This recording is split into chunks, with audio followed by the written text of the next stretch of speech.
A stupendously huge rift of volcanic rock has floated across the ocean to Australia.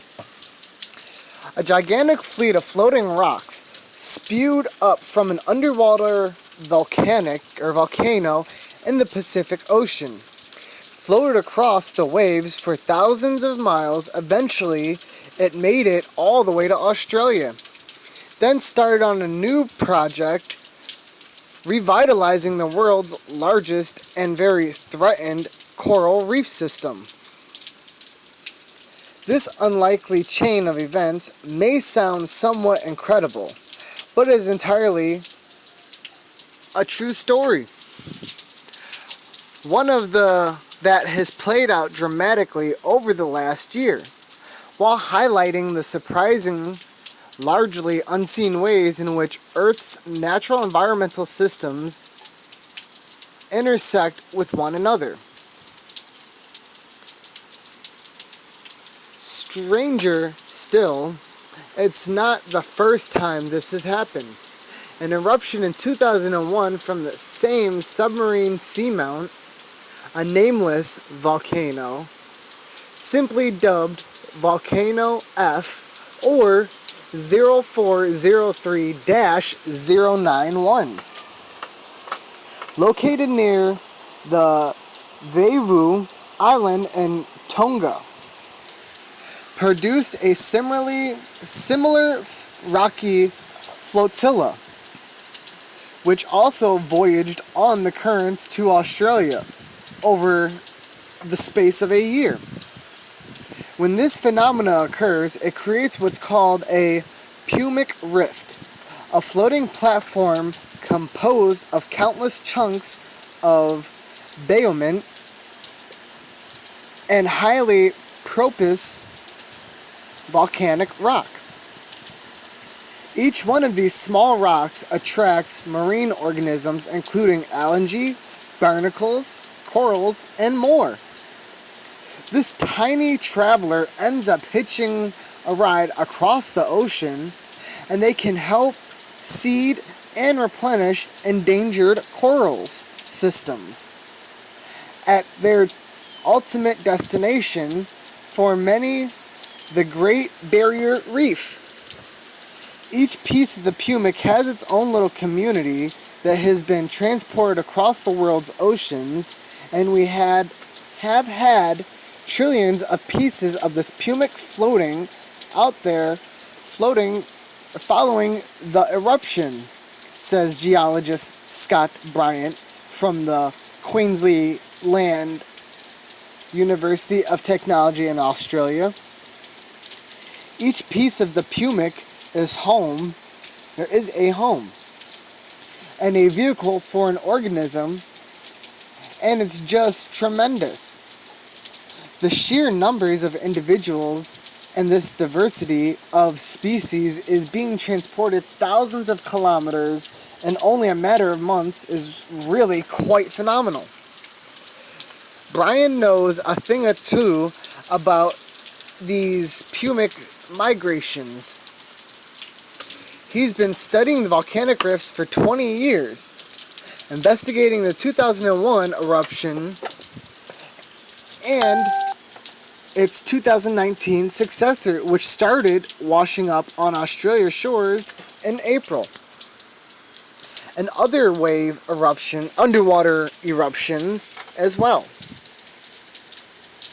His most recent study, published last month, examined the 2012 eruption of the Havre Seamount, also in the South Pacific, estimated to be the largest underwater volcanic eruption ever recorded, broadly equivalent to the most powerful volcanic eruption on land in the 20th century. That event produced a gigantic rift of pumic rock that ended up dispersing over an area twice the size of New Zealand, in addition to littering the seafloor with gigantic chunks of pumic the size of vans, We don't understand some pumic sinks during the eruption at the location, and others can float for many months and years on the world's oceans, Brian says. But further analysis could fill in gaps. This will help us understand the mechanisms and dynamics of these explosive eruptions and understand better way the eruptions produce potentially hazardous pumic rafts. Potentially hazardous is right. Last year's eruption from volcanic F produced some stunning video of what looks like to sail into the gargantuan rifts, which resemble giant oil sinks, only made up undulating rocks that seem to go on forever. The surreal floating formations aren't inherently dangerous by themselves, but they could have potential to damage boats and can smooth coastlines in some circumstances, as another video from this year attests. For now, though researchers are hopeful Volcanic F's latest delivery will do some good for the Great Barrier Reef off Australia's coastline, which is besieged by coral bleaching, as the world's oceans heat up due to climate change, while the organisms carried on the flotilla of rock can help replenish the reef's ecosystem. Scientists are eager to emphasize they are not a silver bullet. Pumic rafts only won't help migrate directly the effects of climate change on the Great Barrier Reef, Brian says. This is about a boost of new recruits of the new corals and other reef-building organisms that happen every 5 years or so. It's almost like a vitamin shot for the Great Barrier Reef, and is possibly much further afield too.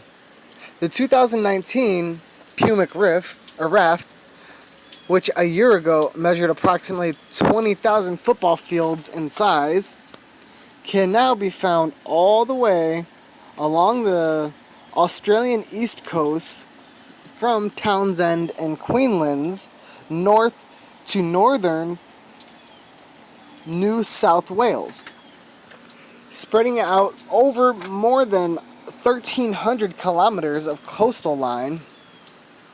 It's a massive dispersion stemming from a single event from beyond the horizon, and one which serves to remind us of the links between what perhaps only seems like disparate marine ecosystems. This shows that the Great Barrier Reef has connections to coral reefs that are thousands of kilometers farther east, Brian says. In terms of the health of the Great Barrier Reef, it is also important that these distant reefs are taken care of. As for Volcano F, it's been raising its profile in recent years, and in more ways than one. The ongoing eruptions aren't just attracting attention from scientists, they're also changing and building up the underwater landscape around the volcano. Brian was part of an expedition team that surveyed the site this year, collecting samples and observing what the volcano looks like underneath the waves. It's a volcano that's getting close to breaching the surface and will become an island in years to come, Brian says.